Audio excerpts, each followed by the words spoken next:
ഓം ശരവണഭവ. എല്ലാവർക്കും കാർത്തികേയം യൂട്യൂബ് ചാനലിലേക്ക് സ്വാഗതം. ഇന്നത്തെ വീഡിയോയിൽ ഞാൻ നിങ്ങളുമായിട്ട് പങ്കുവയ്ക്കുന്നത് നാളെ വൃശ്ചിക മാസത്തിലെ അവസാനത്തെ ഞായറാഴ്ചയാണ്. അതേപോലെ നാളെ കഴിഞ്ഞ് അവസാനത്തെ തിങ്കളാഴ്ചയുമാണ്. അതായത് ഡിസംബർ 14, 15 തീയതികളെന്ന് പറയുന്നത് വൃശ്ചികത്തിൻ്റെ അവസാനത്തെ ഞായറും തിങ്കളുമാണ്. ഈ 2 ദിവസങ്ങളിൽ ഏതെങ്കിലും ഒരു ദിവസമോ അല്ലെങ്കിൽ ഈ 2 ദിവസമോ നിങ്ങൾ ചെയ്യേണ്ടുന്ന ഒരു ചെറിയ പരിഹാരത്തെക്കുറിച്ചാണ് പറയുന്നത്. ഈ ഒരു വൃശ്ചിക മാസത്തിൽ ഭഗവാൻ മഹാദേവന് വളരെയധികം പ്രാധാന്യമുണ്ടെന്ന് ഞാൻ പറഞ്ഞിരുന്നു. വൃശ്ചികത്തിലെ തിങ്കളാഴ്ചകൾ പ്രത്യേകിച്ച്, ഒപ്പം തന്നെ ഞായറാഴ്ചകളിലെ പഞ്ചാക്ഷര ദീപവും. ഇതുവരെയും പഞ്ചാക്ഷര ദീപം കൊളുത്താത്തവർ നാളത്തെ ദിവസമെങ്കിലും മറക്കാതെ അത് കൊളുത്താനായിട്ട് ശ്രമിക്കണം. അതേപോലെ വൃശ്ചികത്തിലെ തിങ്കളാഴ്ചകളിൽ ക്ഷേത്രത്തിൽ ചെയ്യേണ്ടുന്ന ഒരു വഴിപാട്, അതും ഇതുവരെയും ചെയ്യാത്തവർ ഈ വരുന്ന തിങ്കളാഴ്ചയെങ്കിലും അത് ചെയ്യാനായിട്ട് ശ്രമിക്കണം. അപ്പോൾ നാളെ നമ്മൾ എന്താണ് ചെയ്യേണ്ടതെന്നുള്ളതാണ് പറയുന്നത്. നാളെ സന്ധ്യയ്ക്ക് 6 മണിക്ക് ശേഷമാണ് നമ്മൾ വീട്ടിൽ പഞ്ചാക്ഷര ദീപം തെളിയിക്കുന്നത്. എങ്ങനെയാണ് പഞ്ചാക്ഷര ദീപം തെളിയിക്കുന്നതെന്നാണ് ഞാൻ ഈ കാണിച്ചിരിക്കുന്നത്. നമ്മൾ വീട്ടിൽ തെളിയിക്കുന്ന നമ്മുടെ നിലവിളക്ക് നെയ്യൊഴിച്ച് 5 തിരിയിട്ട് കൊളുത്തി അതിന് ഒരു വശത്തായിട്ട് സൗന്ദര്യ ലഹരിയിലെ ഈ ഒരു കോലവും വരച്ച് ഭഗവാന് നമ്മൾ വെൺപൊങ്കൽ നിവേദ്യമായിട്ട് വെക്കുക എന്നുള്ളതാണ് പഞ്ചാക്ഷര ദീപം എന്നതുകൊണ്ട് ഉദ്ദേശിക്കുന്നത്. അപ്പോൾ നാളെ നിങ്ങൾ സന്ധ്യയ്ക്ക് മാത്രമേ ഇത് ചെയ്യാവുള്ളൂ. നാളെ നമ്മൾ അവസാനത്തെ ഞായറാഴ്ച ആയതുകൊണ്ട് ചെയ്യേണ്ടുന്ന ഒരു കാര്യം, ഇതേ കാര്യങ്ങൾ തന്നെ ചെയ്യണം. ഞാൻ ഈ പിക്ചറിൽ കാണിച്ചിരിക്കുന്ന ഇതേ കാര്യങ്ങൾ പഞ്ചാക്ഷര ദീപം ഇതിനു മുൻപ് കൊളുത്തിയിട്ടുള്ളവർക്ക് ആ മെത്തേഡ് അറിയായിരിക്കും. ആദ്യമായിട്ടാണ് നിങ്ങൾ ഇത് കാണുന്നതെന്നുണ്ടെങ്കിൽ ചോദിച്ചു കഴിഞ്ഞാൽ ഞാൻ ആ ലിങ്ക് തരാം, പഞ്ചാക്ഷര ദീപം എങ്ങനെ തെളിയിക്കണം എന്നുള്ളത്. അപ്പോൾ നിങ്ങൾക്ക് അതനുസരിച്ച് പഞ്ചാക്ഷര ദീപമൊക്കെ തെളിയിക്കുക.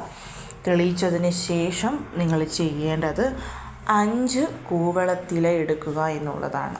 കൂവളത്തില തീർച്ചയായിട്ടും ഉണ്ടായിരിക്കണം. 5 കൂവളത്തില, അതായത് 3 ഇതളുകളോട് കൂടിയ 5 കൂവളത്തിലകൾ. ഈ 5 കൂവളത്തിലകൾ ഓം നമഃശിവായ എന്നുള്ള ആ നമഃശിവായ എന്നുള്ള പഞ്ചാക്ഷര മന്ത്രത്തെ കുറിക്കുന്നതാണ്. അതുകൊണ്ടാണ് 5 എണ്ണം എടുക്കാൻ പറഞ്ഞത്. ഇനി നിങ്ങൾക്ക് 5 കൂവളത്തില കിട്ടാനില്ല എന്നുള്ളവർ 5 പ്രാവശ്യം ഓം നമഃശിവായ എന്നുള്ള പഞ്ചാക്ഷര മന്ത്രം ജപിച്ചാൽ മാത്രം മതിയാകും. എന്താണ് നമ്മളിവിടെ ഈ പറഞ്ഞതുപോലെ പഞ്ചാക്ഷര ദീപം തെളിയിക്കുന്നു. ഭഗവാനുള്ള നിവേദ്യം വെൺപൊങ്കലാണ് ഏറ്റവും നല്ലത്.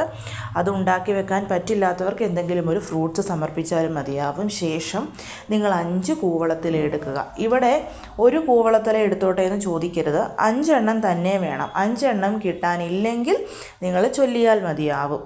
5 കൂവളത്തില എടുക്കുക. നല്ല കഴുകി വൃത്തിയാക്കി തുടച്ചെടുക്കണം. കൂവളത്തിലയിൽ കുത്തലുകൾ, പോറലുകൾ ഇതൊന്നും കാണരുത്. നിങ്ങൾ ഇനി ഓൾറെഡി യൂസ് ചെയ്ത കൂവളത്തില നിങ്ങളുടെ കയ്യിലുണ്ടെങ്കിൽ തീർച്ചയായിട്ടും നിങ്ങൾക്ക് അതെടുക്കാവുന്നതാണ്. എന്നിട്ട് ഭസ്മം എടുക്കണം. ഇനി ഭസ്മം ഞങ്ങളുടെ കയ്യിൽ ഇല്ല എന്ന് ആരെങ്കിലും പറയുന്നുണ്ടെങ്കിൽ നിങ്ങൾക്ക് ചന്ദനം എടുക്കാവുന്നതാണ്. ഭസ്മം ഇല്ലെങ്കിൽ ചന്ദനം. ഫസ്റ്റ് ഓപ്ഷൻ എപ്പോഴും ഭസ്മം തന്നെയാണ്. ശേഷം കൂവളത്തിൻ്റെ അതേ കമ്പുണ്ടല്ലോ, ആ ഒരു കമ്പെടുക്കുക. ഇനി അത് ഇല്ല എന്നുണ്ടെങ്കിൽ തുളസിക്കമ്പ് എടുക്കുക. ഇവിടെയും ഫസ്റ്റ് ഓപ്ഷൻ കൂവളത്തിൻ്റെ കമ്പാണ്. നമ്മൾ ഒരല്പം ഗംഗാജലമോ റോസ് വാട്ടറോ ശുദ്ധമായ ജലമോ കൊണ്ട് ആ ഭസ്മം ഒന്ന് ചാലിച്ചിട്ട് ആ കമ്പ് അതിൽ മുക്കി നമ്മൾ 3 ഇതളുകളോട് കൂടിയ കൂവളത്തില എടുത്തിട്ടുണ്ടല്ലോ, അതിൽ ഓം എന്നുള്ളത് നമ്മുടെ ഇടതുവശത്തായിട്ട്, അതായത് നമ്മൾ ആ കൂവളത്തില നമ്മുടെ മുൻപിൽ വെക്കുമ്പം നമ്മുടെ ഇടതുവശത്ത് വരുന്ന ഇലയിൽ ഓം എന്നുള്ളതും നടുക്ക് നമ എന്നുള്ളതും നമ്മുടെ വലതുവശത്ത് വരുന്ന ഇലഭാഗത്ത് നമ്മൾ ശിവായ എന്നുള്ളതും എടുത്തു. അതായത് ഓം നമ ശിവായ എന്നുള്ളത് കംപ്ലീറ്റ് ആയിട്ട് നമ്മളൊരു ഇലയിൽ എഴുതുക. അങ്ങനെ 5 ഇലകളിലും നമ്മൾ എഴുതുന്നു. എഴുതിയതിന് ശേഷം നിങ്ങളത് കയ്യിൽ 5 എണ്ണവും ഒന്നിച്ച് നമ്മുടെ വലത് കൈയിൽ ഒന്നിനു മുകളിൽ ഒന്നായിട്ട് വെക്കണം. വെച്ചതിന് ശേഷം ഭഗവാനോട് നിങ്ങളുടെ സാധിച്ചു കിട്ടേണ്ടുന്ന ആഗ്രഹം, നമുക്ക് വേണ്ടുന്ന ഐശ്വര്യങ്ങൾ, നമുക്ക് എന്താണോ അത്യാവശ്യമായിട്ട് വേണ്ടത് ആ ഒരു കാര്യങ്ങൾ, ഇനി ഇതൊന്നുമില്ല എന്നുണ്ടെങ്കിൽ, ആഗ്രഹങ്ങളൊന്നും പ്രാർത്ഥിക്കാനില്ലെങ്കിൽ, നമുക്ക് 2025 നിങ്ങൾക്ക് വളരെയധികം സന്തോഷത്തോടു കൂടിയാണ് പോയതെന്നുണ്ടെങ്കിൽ അതിന് ഭഗവാനോട് നന്ദി പറയുക. ഇപ്പം നിങ്ങളൊരു 5 കാര്യം ഭഗവാനോട് ചോദിച്ചതിൽ ഒരു കാര്യം മാത്രമേ ഭഗവാൻ നിങ്ങൾക്ക് സാധിച്ചു തന്നു എന്നുള്ളതിലും നിങ്ങൾ നന്ദി പറയണം. അതായത് ഞാൻ അങ്ങയോട് 5 ചോദിച്ചു, നീ എനിക്ക് 1 തന്നുള്ളൂ, ബാക്കി 4 തന്നില്ലല്ലോ എന്ന് പറഞ്ഞ് പരാതി പറയരുത്. പകരം ആ ഒന്നെങ്കിലും ഭഗവാൻ എനിക്ക് സാധിച്ചു തന്നല്ലോ എന്നുള്ളതിന് നന്ദി പറയണം. അതേപോലെ നമ്മൾ ഒട്ടും പ്രതീക്ഷിക്കാത്തൊരു കാര്യം ചിലപ്പോൾ നമ്മുടെ ലൈഫിൽ നടന്നു കിട്ടിയെന്നിരിക്കും.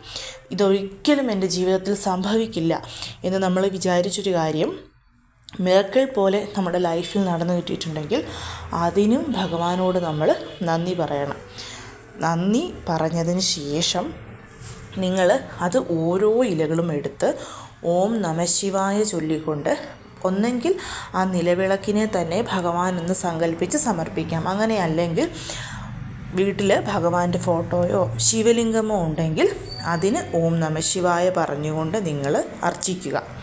അതിന് ശേഷം ധൂപദീപ ആരതി എടുത്ത് നിവേദ്യം സമർപ്പിച്ച് കർപ്പൂര ആരതിയും എടുത്തിട്ട് വീട്ടിൽ കൂവള മരമോ അങ്ങനെ എന്തെങ്കിലും ഉണ്ടെങ്കിൽ അതിന് ചുവട്ടിൽ ജലം സമർപ്പിച്ച് ഒരു 3 പ്രാവശ്യം പ്രദക്ഷിണവും ചെയ്ത് കൂവള മരത്തിൽ തൊട്ട് തൊഴുക. ഇനി നിങ്ങൾ പോകുന്ന വഴിക്ക്, നമ്മൾ പോകുന്ന ക്ഷേത്രത്തിൽ ഒക്കെ ഈ ഒരു കൂവളമരം ഉണ്ടെങ്കിൽ ഇതേ പ്രൊസീജിയർ ക്ഷേത്രത്തിൽ ചെയ്യാവുന്നതാണ്.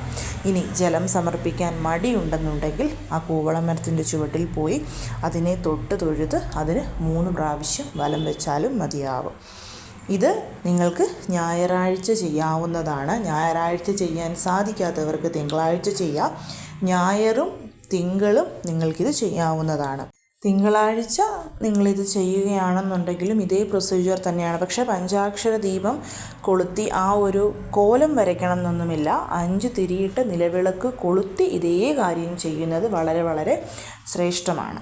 അതുകൊണ്ട് അത് ആ രീതിയിൽ നിങ്ങളുടെ താല്പര്യം പോലെ ചെയ്യാം. പക്ഷേ ഇവിടെ ശ്രദ്ധിക്കേണ്ടുന്ന ഒരു കാര്യം, ഉപയോഗിച്ച കൂവളത്തിൽ പിറ്റേ ദിവസം നമ്മൾ വീണ്ടും ഉപയോഗിക്കാൻ പാടില്ല. ഫ്രഷ് ആയിട്ടുള്ള പുതിയ കൂവളത്തിൽ എടുക്കണം. അതായത് ഇന്ന് എടുത്ത കൂവളത്തിൽ, ഇപ്പം നമ്മളതിൽ ഓം നമഃശിവായ എഴുതിയിട്ടുണ്ടല്ലോ, അത് നമ്മൾ കഴുകി വൃത്തിയാക്കി എടുത്തിട്ട് നാളത്തേക്ക് വീണ്ടും അത് യൂസ് ചെയ്യാൻ പാടില്ല എന്നുള്ളതാണ്. അതായത് ഞായറാഴ്ച ഉപയോഗിച്ച കൂവളത്തില മാറ്റണം, പുതിയ കൂവളത്തില വേണം തിങ്കളാഴ്ച നിങ്ങൾ എടുക്കാൻ വേണ്ടിയിട്ട്. ഇനി അങ്ങനെ കിട്ടില്ല എന്നുള്ളവർ ഇതിലേതെങ്കിലും ഒരു ദിവസം ചെയ്താൽ മതിയാകും. പക്ഷേ ഇതുവഴി നമ്മൾ ഭഗവാനോട് നന്ദി പറഞ്ഞ് നമ്മുടെ ആഗ്രഹങ്ങൾ വീണ്ടും സമർപ്പിക്കുമ്പോൾ അത് വളരെ പെട്ടെന്ന് തന്നെ സാധിച്ചു കിട്ടും. ഈ ഒരു വൃശ്ചിക മാസം മുഴുവൻ നമുക്ക് ഭഗവാൻ തന്നിട്ടുള്ള എല്ലാ ഐശ്വര്യങ്ങൾക്കും 2025 മുഴുവൻ ഭഗവാൻ നമുക്ക് തന്നിട്ടുള്ള എല്ലാ നന്മകൾക്കുമാണ് നമ്മൾ നന്ദി പറയുന്നത്. അതിനുശേഷം നമ്മൾ നമ്മുടെ ആഗ്രഹവും കൂടി പറയുമ്പം പുതിയ വർഷം തീർച്ചയായും ഭഗവാന്റെ കൺട്രോളിലായിരിക്കും നമ്മൾ പോകുന്നത്. അതുകൊണ്ട് തന്നെ എല്ലാ നന്മകളും നമുക്ക് വന്നു ഭവിക്കും. എന്തെങ്കിലുമൊക്കെ വിഷമങ്ങൾ നമുക്കുണ്ടായാലും അതിൽ നിന്നും ഓവർകം ചെയ്ത് വരാനുള്ള ധൈര്യവും ഭഗവാൻ നമുക്ക് തരും.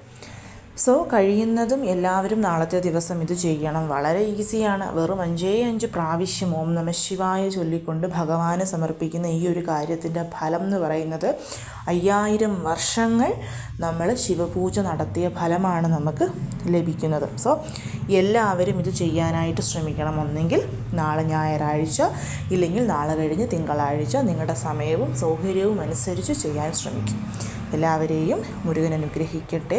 ഓം ശരവണ ഭവ.